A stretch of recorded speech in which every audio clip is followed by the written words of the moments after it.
hot topic, and SG Manove is ready with our hot topic. Let's go in, Mama. Nigu hot topic yetu ya namhlanje lalelani. Hi K.V.G and Sahky. I am a man aged 37 years. Last year around this time, I met this girl. She's 30 years with an 8-year-old daughter. We dated for 2 months and taingoonana once a week pandayita off. Iya hake aisenda kubasa, but she is a qualified teacher. Takaonesana my plans naye ndikamudza kuti ndineimba yandiri kubhadhara $700 every month, zvekuti kuunganidza mari yekuroora izvezvi handina. Even ndikakuti uya nhasi kuti nditi unonyatsodya chikafu chaicho handina, cause ndiri kungosara nemari yerent chete. Chikafu I usually buy nevoucher card rekubasa, of which I divide mari nemwana wangu anogara namai vake. Surprisingly, 2 months after dating, akatanga kuti ndane nhumbu, ndoita sei? Ndikamuti, why? Akati system yangu haitambiri any of my pills family planning, that's why ndine nhumbu. Ndakambonyarara for a week and achipa pressure every day zvekuda kuuya kumba. Musi wa 12 January 2025 makuseni, ndakaona munhu auya newaaiti sekuru natete vake, of which aimbenge anditi haana any tete mufamily mavo. Ndakamutambira zvisina kunetsana navo, tikatanga kugarisana zvedu. Munhu wandaive ndisati ndaziva, even iyewo futi kundiziva anga asati, cause taionana once per week. Ndakamudzidza ndikaziva kuti this was the wrong move yandaive ndaita. Zvataida zvaive zvakasiyana completely, and I tried kumuudza zvandaida and she was against most of the things, even zvandaifarira kudya after abika. I decided kunyarara cause ndaiona zvikukonzera pamuromo. Ndakamuperekedza kunonyoresa ndikamusiya pachipatara makuseni ndichienda kubasa. Takazosangana manheru, ndabva kubasa ndikati tione zvanyorwa mubhuku. Ndo pandakaona paya panenge pakanyorwa status pakachekwa ndikabvunza kuti ndikabvunza akati paitwa mistake nanesi, so vazotraya kugadzirisa, meaning to say panga pakanyorwa kuti positive, iye kwakubva acheka achinyora kuti negative. Ndakatambira explanation yake zvikapfuura. Ndaive ndakatarisira kuti mwana anozvarwa July, but akapusha kusvika 1 October. Nhumbu yakarwadza ndisipo ndiri kubasa. Akandifonera asi ndakanonoka kuona missed call, even nemessage aive asenda nekuda kwenature yebasa rangu. Zvisinei akazobatsirwa naamai vepanext nemota vakanomusvitsa kuchipatara, asi akanga afonera munyina nehanzvadzi yake ndivo vaakaenda navo. State yaaive ari yaisiri right, zvekuti musoro wemwana unonzi wakabuda vachiri muroad vave close pachipatara. Mwana akabuda zvake zvakanaka and ariko mupenyu zvake. After ndapedza basa around 9 p.m. ndakabata phone, ndikafona pafoni yamadam, ndikadeirwa natsano ndichibvunza kuti aive aenda kuchipatara kupi, but tsano vakanditi hauzive kuti munhu wako ari kupi, and kwakubva vakata phone. I had a sleepless night ndichitadza kuti ndotangira papi mangwana makuseni.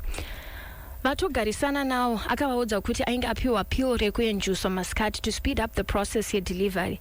Ine handina chandaiziva. The following day ndakamukira ndikaenda kwaainge anyoresa, and apo ndipo pane hot topic yangu.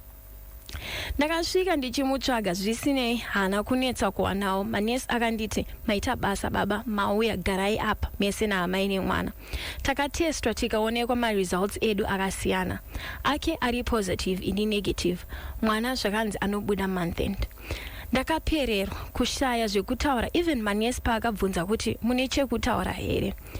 Takapiwa counseling tese zvapera ndikabuda ndichinetsekana. Ndakabvunza uri kudei chekudya, akati hapana mukei. Zvisinei ndakabuda ndikanotsvaga chikafu chandaiziva kuti anochifarira. Aive nenzara cause akadya chikapera chese. Ndakaita zveindrive kuti tiende kumba, but pane madelays akazoitikawo which were beyond our control, so akazosara ini ndave ndakugadzira kuenda kubasa. Ndakamuti chindipa nhamba dzefoni yauri kushandisa since usina phone yako. Akangonditi will send you message cause ndaida kuita zveindrive kuti azoenda kumba, cause pabasa because pabasa pangu nepachipatara paifambika zvemameters chaizvo. Akazouya achitorwa nehanzvadzi dzake paclinic apa masikati asina kundipa namba. Usiku ihwohwo brother yake nesister yake came kubasa vachiti mukoma vari kuda kuzokuonai after work. Ndikabvunza kwakanaka here, vakati kuribo. We met after work and mubvunzo wavo was muchiri kuda hanzvadzi yedu here, ndikavatsanangurira zvaive zvakanakira hanzvadzi yavo kwandiri nezvaainge achinja pandiri. Asi ndakavati mubvunzo wenyu ndinokupindurai kana ndataura nehanzvadzi yenyu. Ndaida kuti andipindure kuti why aida kundiuraya nemwana. Vakati we respect your decision. How much time do you need? Ndikavati kana tapedzerana we'll come back to you. Takazotaura and kuvaudza kuti sisi venyu vakawanikwa vari positive.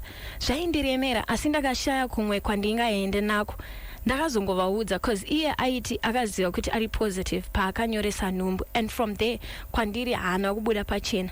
Akandinyebera paakati paye nesi vakaita mistake mubook make.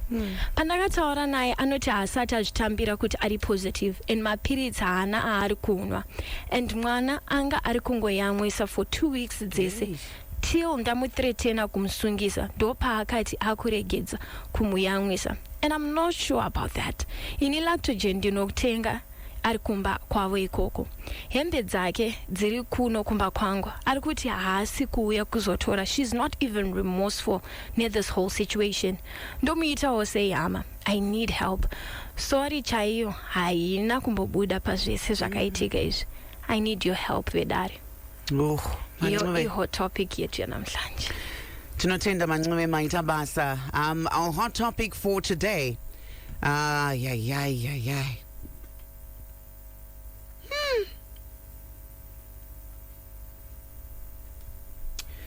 right, tichavhura nhare 660-897 660-299 0772-162-651. All right, titangire apa. Hi, Maswera say. Hello, how are you? Good, dear. Maswera zvakanaka. All right, line Rambaradona. 0772-162-651. Your take on our hot topic today.